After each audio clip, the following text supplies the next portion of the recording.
안녕하세요. 저는 40대 중반 여자입니다. 저는 아주 어릴 때부터 사회생활을 시작해서 지금까지 항상 바쁘게 살아오고 있어요. 그러다 보니 항상 일을 할 때는 라디오를 켜두곤 했었는데 요즘은 이곳의 사연을 듣는 재미에 푹 빠져서 힘든 줄도 모르고 일을 하네요.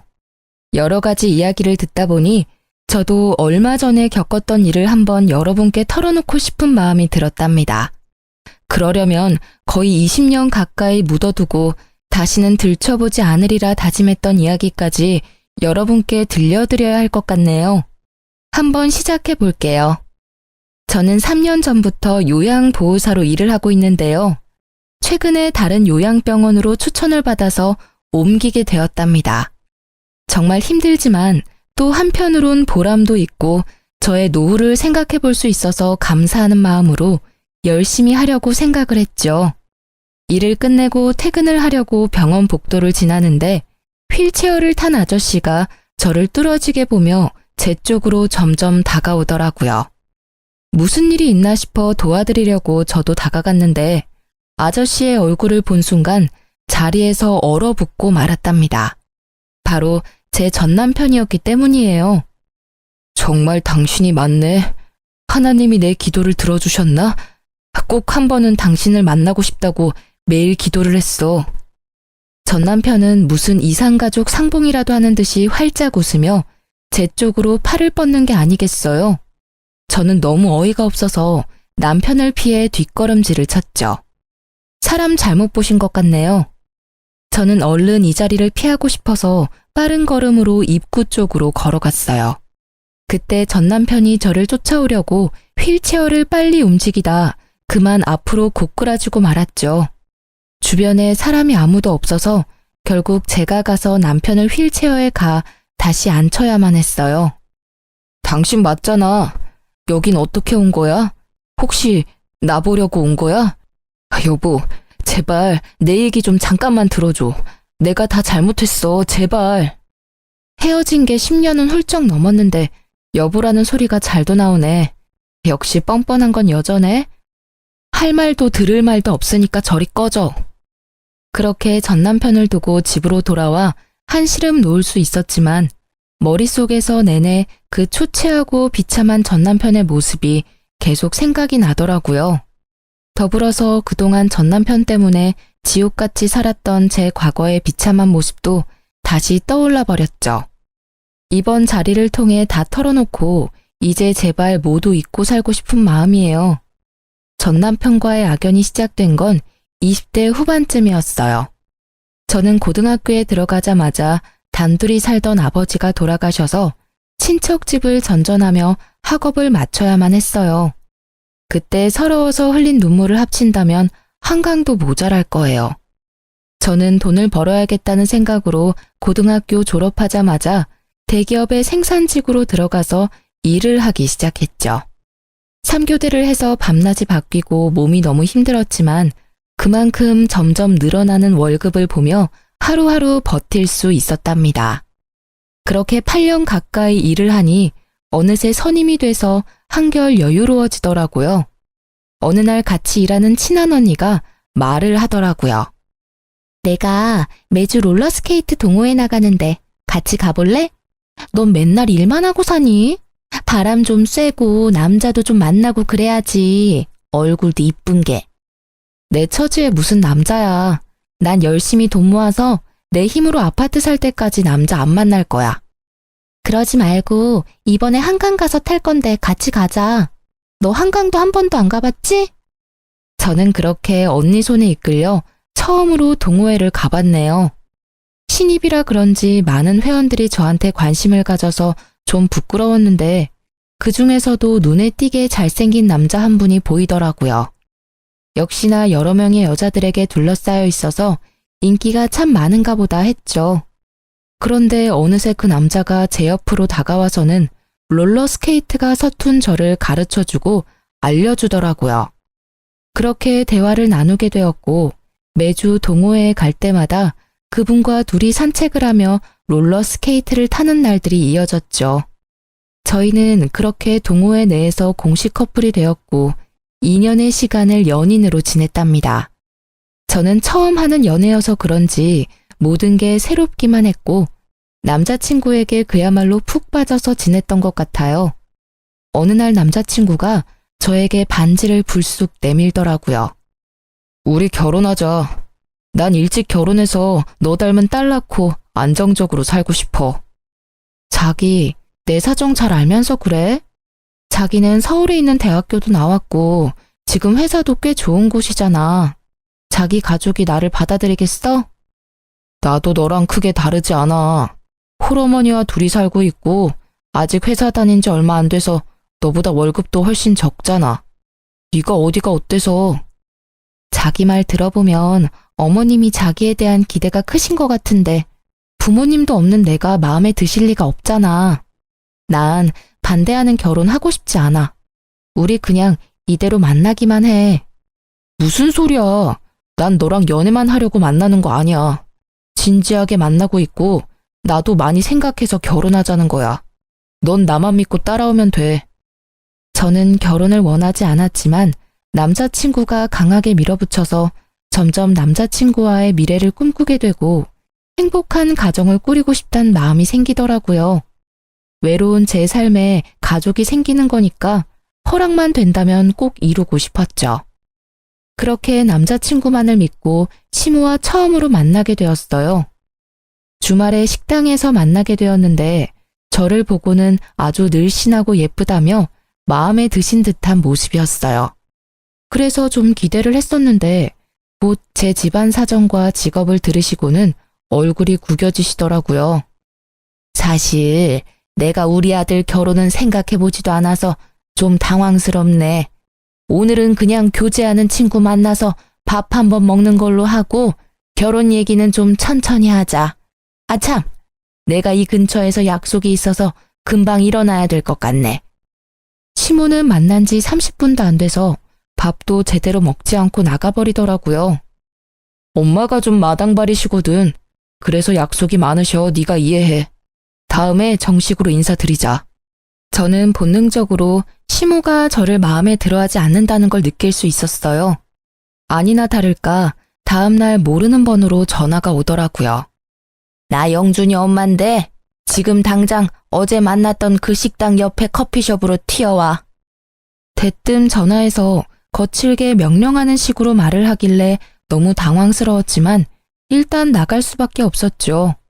시모는 나이답지 않게 날씬하고 외모를 엄청 꾸미는 것 같았어요. 젊었을 땐 정말 예뻤겠다 싶었고 남자친구의 잘생긴 외모가 시모에게 물려받은 것 같았답니다. 시모는 저를 보자마자 무슨 벌레를 보듯이 인상을 팍 쓰더라고요. 쓰잘데기 없는 인사는 건너뛰고 본론만 말아마. 당장 우리 아들한테서 떨어져라. 네? 그게 무슨 말씀이세요? 헤어지란 말씀이신가요? 머리가 돌대가리야? 한 번에 말귀를 못 알아들어? 니까짓 게 감히 우리 아들하고 결혼을 한다고? 용기가 가상한 건지 무식한 게 용감한 건지. 너 고등학교 간신히 졸업하고 공장에서 일하는 공순이라며?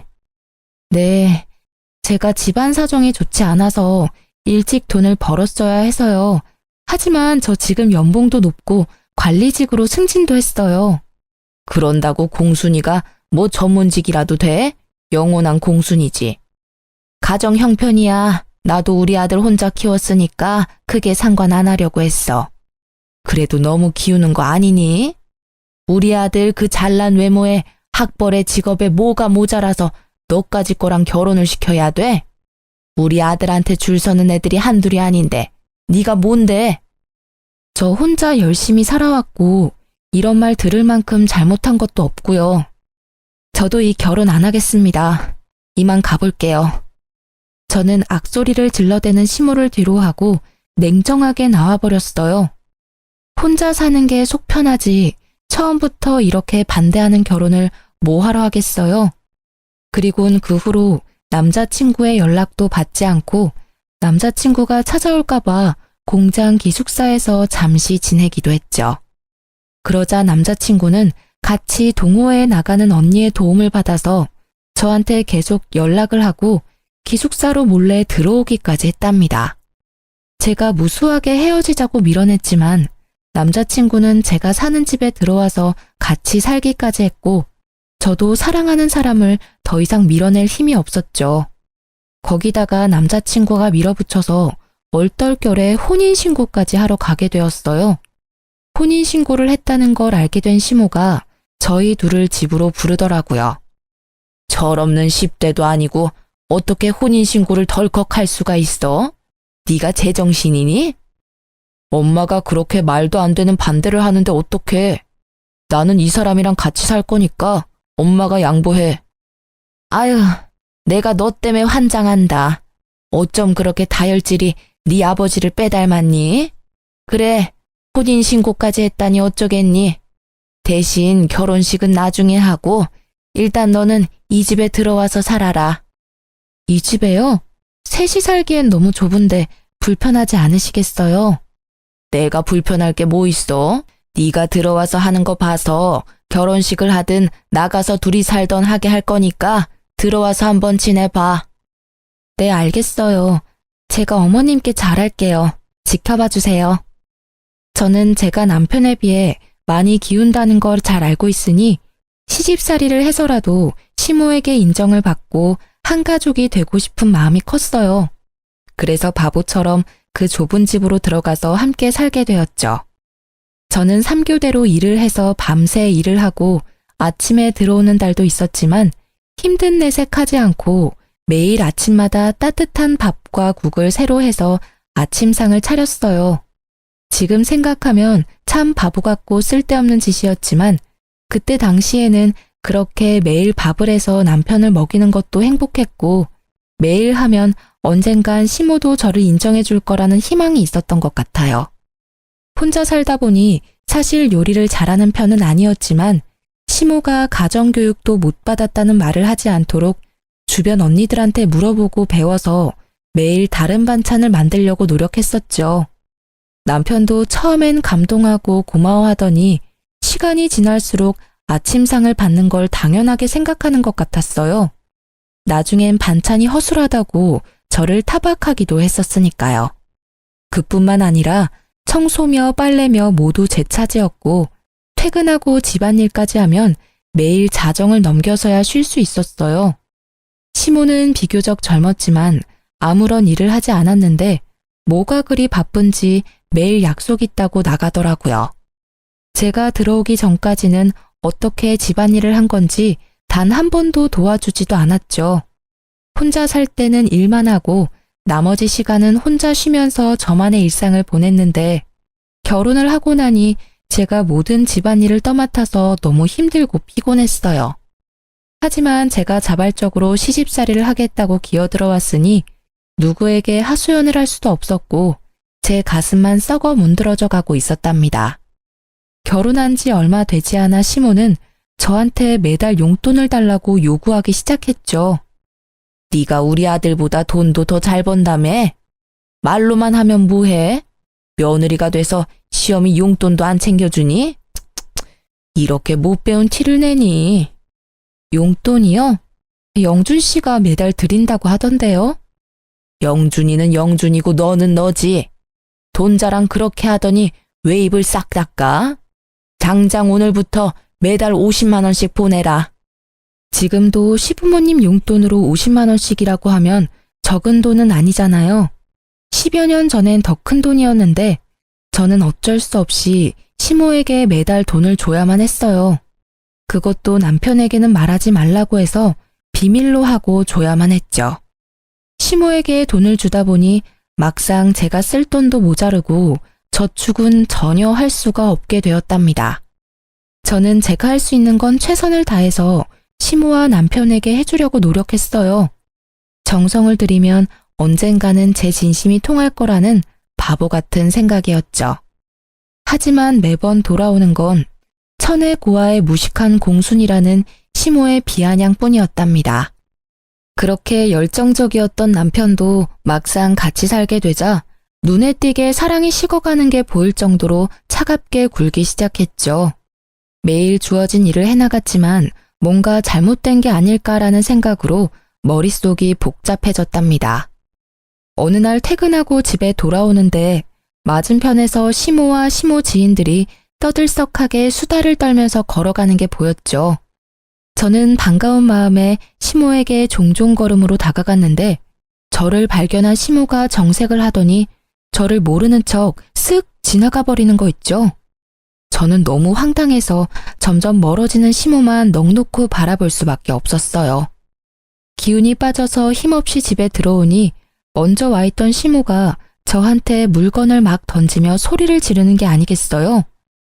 너는 거기가 어디라고 감히 아는 척을 하려고 해? 너 때문에 얼마나 시겁했는지 알아?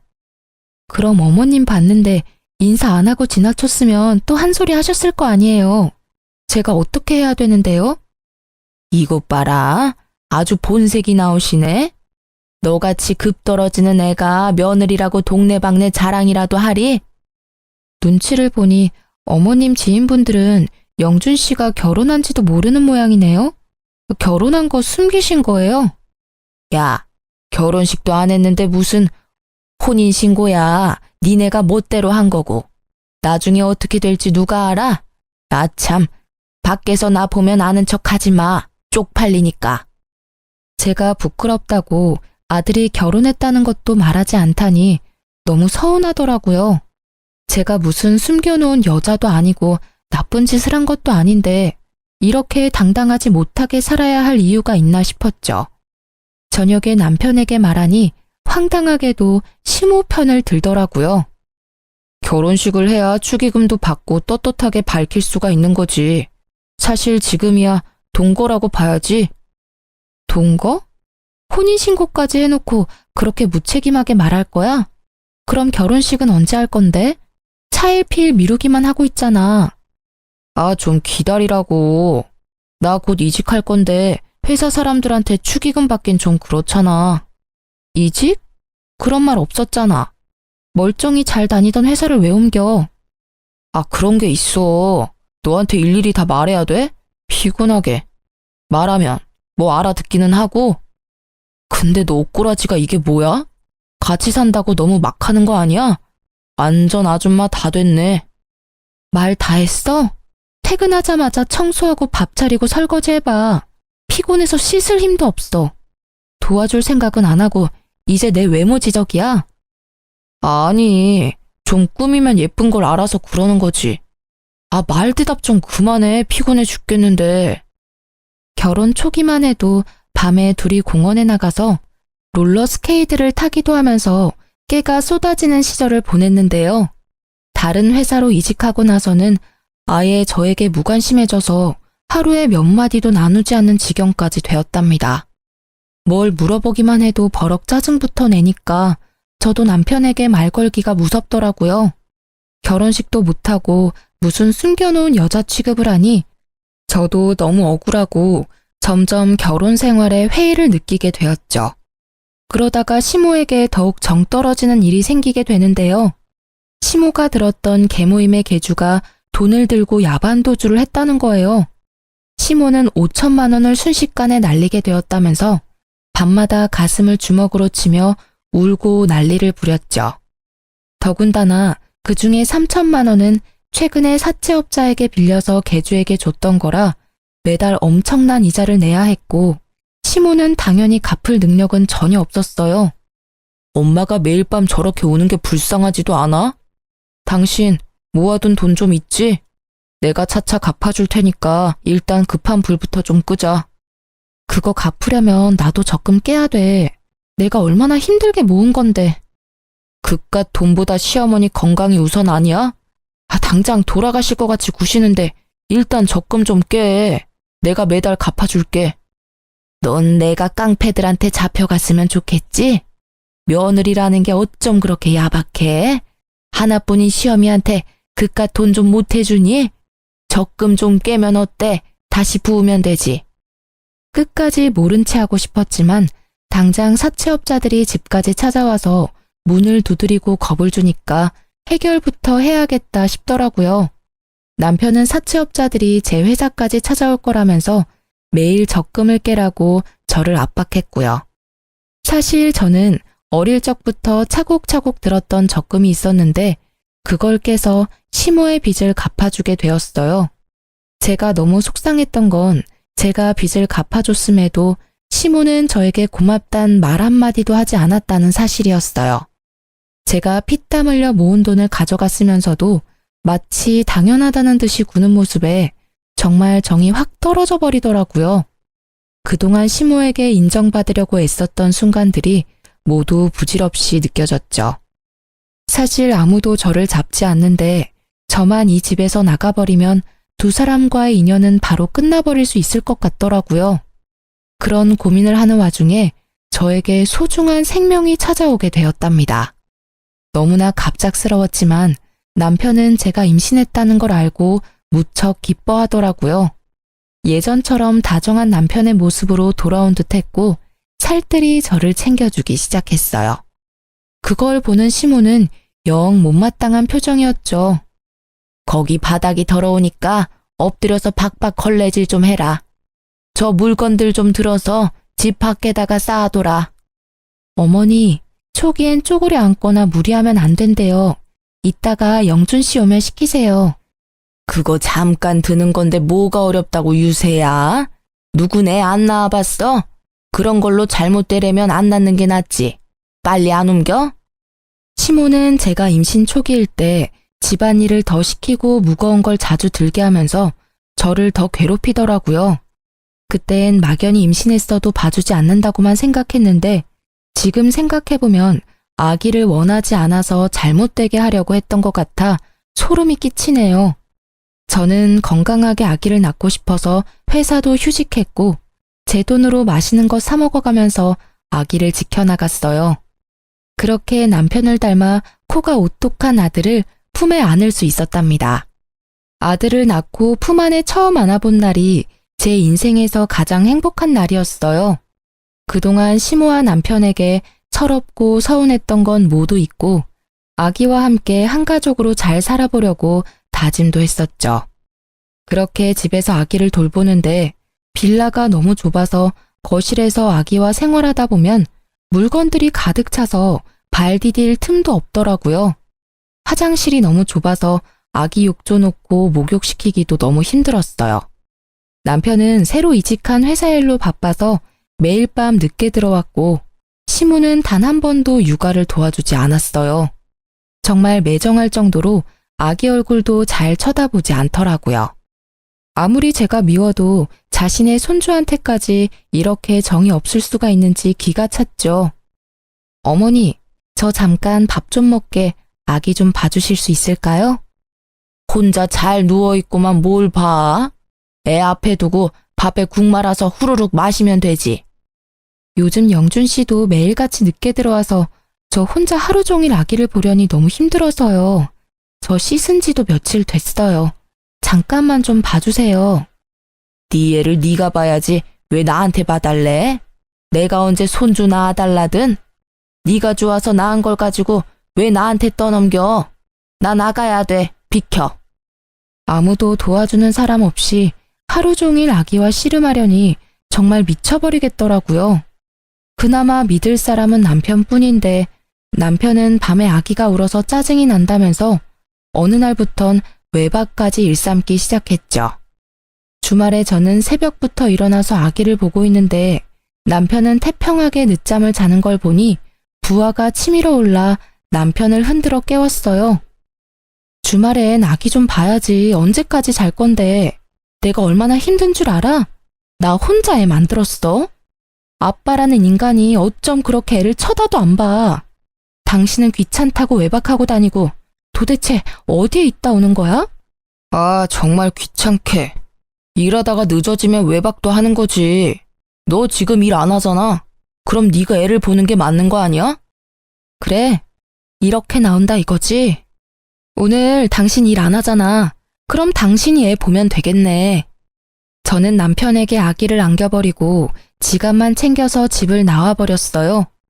남편이 계속 전화를 해댔지만 다 무시해버리고 하루를 여관에서 혼자 보냈죠. 오랜만에 혼자 있으니 몸은 참 편했지만 아기가 걱정이 돼서 마음이 너무 불편했어요. 결국 다음날 오전에 집으로 들어갔죠. 집 안으로 들어가자 시모가 우는 아기를 안고 어쩔 줄 몰라 하고 있고 남편은 아기가 토한 우유를 닦고 있더라고요. 저를 발견한 시모가 악을 쓰면서 저에게 아기를 거칠게 넘겨주었답니다. 무식해도 정도가 있지. 어디 베어먹지 못하게 애를 두고 나가? 너 때문에 내가 얼마나 고생을 했는지 알아? 아우 삭신이야. 야, 이러고도 네가 엄마냐? 애를 버리고 나가? 너 진짜 무서운 애였구나. 오히려 잘 됐어. 어젯밤 덕에 너랑 갈라서야겠다는 확신이 들었다. 당장 헤어지자. 뭐? 헤어져? 고작 하루 애 두고 나갔다고 이혼을 하자고? 제정신이야? 너나 애나 다 지겨워. 집에 들어오는 게 지긋지긋해.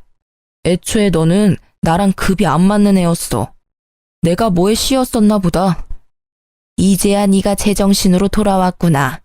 그러게 엄마가 계속 말했잖아. 쟤는 아니라고. 애까지 낳고 이게 뭐니? 저는 분노가 치밀어 올라서 주체가 안 되더라고요. 저는 남편의 뺨을 사정없이 세게 내리쳤어요. 지금 말 다 했어? 내가 지금까지 어떤 마음으로 견뎠는데. 뭐? 급이 안 맞아? 네가 얼마나 대단한데 나한테 그딴 말을 해? 이게 미쳤나? 누굴 때려? 잔뜩 흥분한 남편이 신발장에 있던 롤러스케이트를 저한테 던졌어요.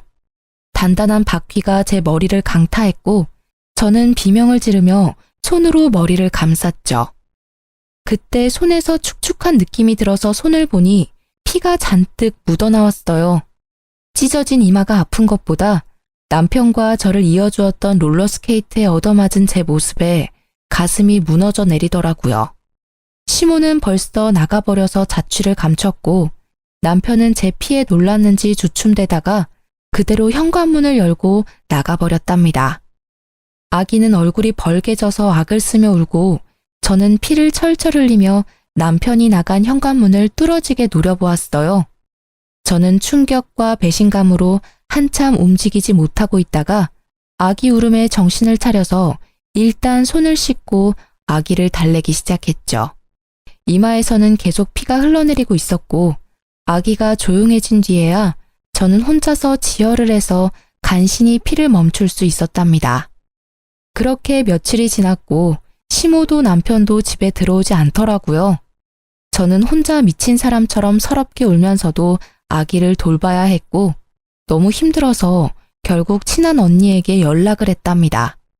언니는 한 걸음에 집으로 달려와 주었어요. 세상에, 이게 무슨 일이야? 너 얼굴이 왜 이러니? 나한테 연락을 했어야지. 아니, 그 나쁜 자식이 밖에선 그렇게 착한 척을 하면서 널 이렇게 만들었단 말이야? 언니, 나 아직 병원에도 못 가봐서 병원 좀 갔다가 남편 좀 만나고 올게. 그동안 우리 애기 좀 봐줄 수 있어? 당연하지. 너 밥은 먹었어? 세상에, 피죽도 못 얻어먹은 것처럼 삐쩍 말라서는. 이런 몸으로 애기한테 계속 젖을 준 거야? 이 미련한 거사. 언니는 냉장고에 있던 재료로 죽을 만들어서 억지로 저에게 먹였죠. 저는 언니 덕에 병원에 가서 찢어진 이마 치료를 받고 남편의 회사로 찾아갔답니다. 제가 건물 앞에 도착했을 때 마치 짠 것처럼 남편이 그 앞에서 고급 승용차에서 내리더라고요. 남편이 문을 열어주자 고급 투피스를 빼입은 여자가 미소를 지으며 내렸어요. 그리고는 둘이 다정히 팔짱을 끼고 여자는 남편의 어깨에 얼굴을 기댄 채 건물 안으로 걸어 들어가는 게 아니겠어요? 저는 달려가서 남편의 어깨를 붙잡았답니다. 뒤돌아본 남편이 저를 보고는 화들짝 놀라며 여자를 살짝 밀쳐내더라고요. 당신이 여긴 어떻게 알고 왔어?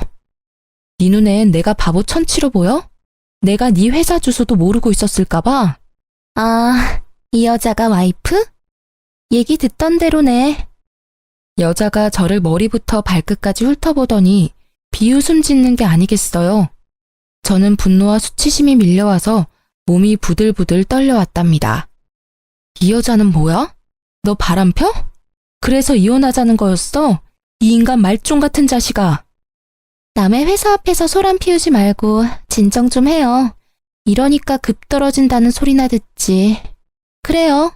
우리 사랑하는 사이니까 그쪽이 양보 좀 해서 이혼 좀 해줘요.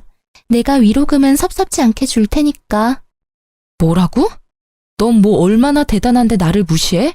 그래봤자 상간녀 주제에. 저는 여자의 긴 머리채를 잡고 마구 흔들기 시작했어요. 여자는 저보다 키가 작아서 저를 막지 못하고 마구 휘둘리며 비명만 질러댔죠. 남편이 그런 저를 말리려고 제 손을 마구잡이로 던지더라고요. 제가 멈추지 않자 저를 세게 밀쳐서 저는 바닥으로 고꾸라졌죠. 여자를 껴안고 머리카락을 쓸어넘기는 남편을 보고 부하가 치밀어서 남편에게 달려들었어요. 지금 생각해보면 며칠을 굶고 죽밖에 못 먹었던 제가 어디서 그런 힘이 나왔는지 모르겠어요. 악에 받쳐서 그런 행동을 할 수 있었던 거였겠죠. 저는 남편의 머리를 마구 뜯기 시작했고 곧바로 남편 뺨을 사정없이 때려댔죠. 이번에는 상간녀가 제 허리를 잡고 뜯어말리더라고요. 점점 사람들이 몰려들자 상간녀가 곤란해하는 게 바로 느껴졌어요. 그래서 더욱더 남편에게 달려들어 물귀신처럼 매달리기 시작했고 사람들이 우리를 둥글게 구경을 하기 시작하더라고요. 저는 이때다 싶어 큰 소리로 말했죠. 남의 남편이랑 바람을 폈으면 싹싹 빌어도 모자랄 판에 돈 줄 테니까 이혼하라고? 그래, 어디 한번 얼마를 줄지 기대하고 있을 테니까 보따리로 한번 싸갖고 와봐. 상간녀 주제에 고상한 척 잘난 척 하지 말고. 저는 긴 머리로 얼굴을 필사적으로 가리는 상간녀를 팍 밀치고 건물을 나왔죠. 집으로 돌아오는 내내 눈물이 주체할 수 없이 흐르더라고요. 아기 때문에 화가 나서 이혼이란 말이 튀어나왔을 거라고 생각했는데 남편에게 다른 여자가 생겼다니 믿어지지가 않더라고요. 거기다 내 초라한 몰골과 비교가 되게 화려하고 고상한 모습을 보니 비참하고 제 자신에게도 화가 얼마나 나던지요. 제 인생에서 남자는 남편 한 사람뿐이었고 그래서 저의 모든 것을 남편을 위해 희생했었는데 그야말로 헌신짝이 되어버린 거니까요. 더군다나 갓난쟁이 아기까지 있으니 어떻게 살아가야 하는지 막막했어요. 다음 날 얘기를 다 들었는지 시모가 집으로 왔더라고요. 그동안 어디서 지냈던 건지 아주 얼굴이 더 좋아졌고 비싸 보이는 옷을 입고 있었어요. 너 어제 영준이 회사 가서 난리를 쳤다며? 그렇게 못 배운 티를 내고 싶니? 우리 한 사장이 너 때문에 얼마나 곤란해졌는 줄 알아? 그 상간녀가 한 사장이에요? 그 회사 사장이라고요? 상간녀라니 말 조심 못해? 얼마나 대단한 분인 줄 알아? 영준이보다 4살 많은데 그 큰 회사 대표에다 재산이 어마무시하다. 그런 여자가 좋다는데 어떤 남자가 마다해? 이제야 기억이 나네요. 영준 씨한테 그 회사 소개한 거 어머님이죠? 일부러 그런 거죠? 손주까지 있는데 어머니가 사람이에요? 소개해준다고 다 정분나냐? 둘이 잘 될 팔자였으니까 그런 거지. 더 말할 거 없고 이렇게 된 거 한 사장이 두둑히 챙겨준다고 할 때 이혼해. 애랑 살려면 돈이 있어야 할 거 아니야. 현실적으로 생각을 좀 하라고. 그래도 어머니 손주인데 어쩜 그렇게 정이 없으세요?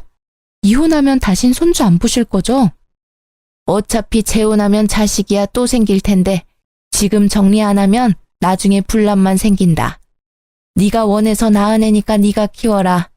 나나 영준이는 미련 없으니까 친권이며 양육권이며 싹 다 네가 가져가고 이혼만 해줘라. 육아하느라 정신이 없어서 남편이 했던 말을 흘려들었었는데 이제야 기억이 나더라고요. 그동안 남편이 자기 회사 대표가 대단하다면서 칭찬을 많이 했었고 저랑 비교도 많이 했었거든요. 저는 당연히 남자일 줄 알고 신경도 안 썼는데 그 상간녀였던 거죠. 시모는 어떤 모임에서 상간녀를 알게 됐는데 상간녀가 몇 년 전에 이혼을 했다는 걸 알고 남편을 그 회사로 이직하라고 계속 꼬드겼던 거죠. 시모의 소원대로 얼굴이 반반한 남편에게 상간녀가 관심을 갖게 됐고 결국 넘지 말아야 할 선까지 넘어버리게 된 것이었고요. 시모는 이 집을 나가서 상간녀가 마련해준 아파트에서 호의호식을 하며 지내고 있었던 거죠. 그러니 제가 얼마나 눈의 가시처럼 여겨졌을까요? 제가 순순히 이혼 안 하면 어쩔 건데요? 돈에 눈이 돌아서 아주 쥐도 새도 모르게 어떻게 해버릴 것 같네요. 내가 누구 좋으라고 이혼을 해요? 이혼 안 하면 마음 떠난 남편 붙들고 내 구박받으면서 계속 이렇게 살 거야? 애를 생각해서라도 잘 생각해라. 한 사장 마음 바뀌기 전에. 이번에는 급에 맞는 며느리 얻으셔서 아주 좋으시겠네요. 대단한 며느리 모시고 어디 한번 잘 살아보세요. 어머님이 제 눈에서 피눈물 나게 했으니까 어머니도 언젠가 피눈물 흘리면서 후회할 날이 올 거예요. 내가 눈 똑똑히 뜨고 지켜볼 거고요. 저는 그 길로 아기를 데리고 그 집을 나와버렸답니다. 시모 말대로 이미 끝난 인연을 아기 때문에 미련하게 붙잡고 있기도 싫었고 남편이나 시모 얼굴도 다시는 보고 싶지 않을 만큼 끔찍했거든요. 합의 이혼하고 확정이 된 날에 참 어이가 없는 게 셋이 살던 그 좁은 빌라 명의도 제 이름으로 바꿔주고 상간녀가 바로 1억을 입금해 주더라고요. 돈을 막 써도 될 만큼 많아서 그런 건지 아님 그만큼 남편에게 빠져서 그런 건지는 몰라도 저는 20년을 벌어도 못 모을 돈을 한 번에 보내주니 참 기가 막혔답니다. 너무 원통하고 분하고 제 지난 시간이 후회되었지만 아기와 살 길이 막막했기에 그 돈을 받을 수밖에 없었어요. 저는 셋이 살던 그 빌라가 치떨리게 싫어서 바로 팔아버리고 그 돈과 1억을 합쳐서 서울의 아파트를 구입해서 아기와 둘이 살아가게 되었답니다.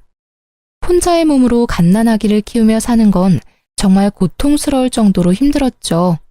저는 잠깐씩만 일할 수 있는 식당 아르바이트를 해서 돈을 벌다가 아기가 유치원에 다닐 수 있게 되자 좀 숨통이 튀어 작은 건설 회사의 경리로 일을 하기 시작했어요. 사무직 경력이 없던 저는 야근까지 해가면서 열심히 일을 배워서 6개월이 지나서부터는 사장님의 인정도 받게 되었고 5년 동안 그곳에서 일을 했죠. 그리고 거래처 직원이었던 지금의 남편과 안면을 트고 점점 친해지게 되었는데요. 몇 번의 데이트를 하고는 저한테 프로포즈를 하더라고요. 우리가 만난 지는 얼마 안 됐지만 사실 전 오랫동안 지켜보고 있었어요. 우리 처지가 같은데 같이 살아봅시다.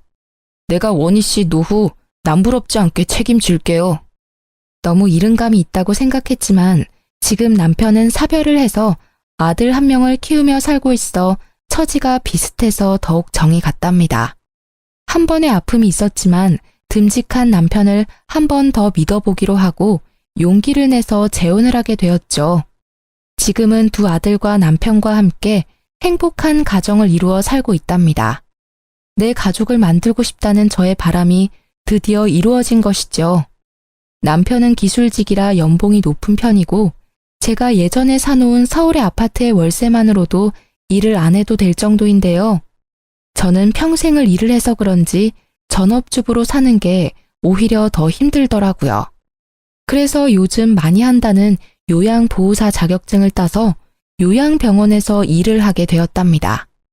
어디서나 성실하게 일을 하기에 이번에도 인정을 받아서 다른 요양병원으로 더 좋은 대우를 받고 옮겨보기로 한 거였는데요. 그곳에서 생각만 해도 치가 떨리는 전 남편을 만나게 된 것이었죠. 제가 전 남편을 보고 너무 충격을 받았던 건 전 남편이 두 다리가 없다는 사실이었어요. 그런 모습을 하고 있으리라곤 상상도 하지 못했었는데 말이죠. 두 다리가 없는 전 남편을 부축해서 휠체어에 앉히고 나니 무릎이 덜덜 떨리더라고요. 그런 제 표정을 읽었는지 전 남편이 황급하게 말을 해나갔죠. 당신한테 못할 짓을 해서 내가 벌을 받았어.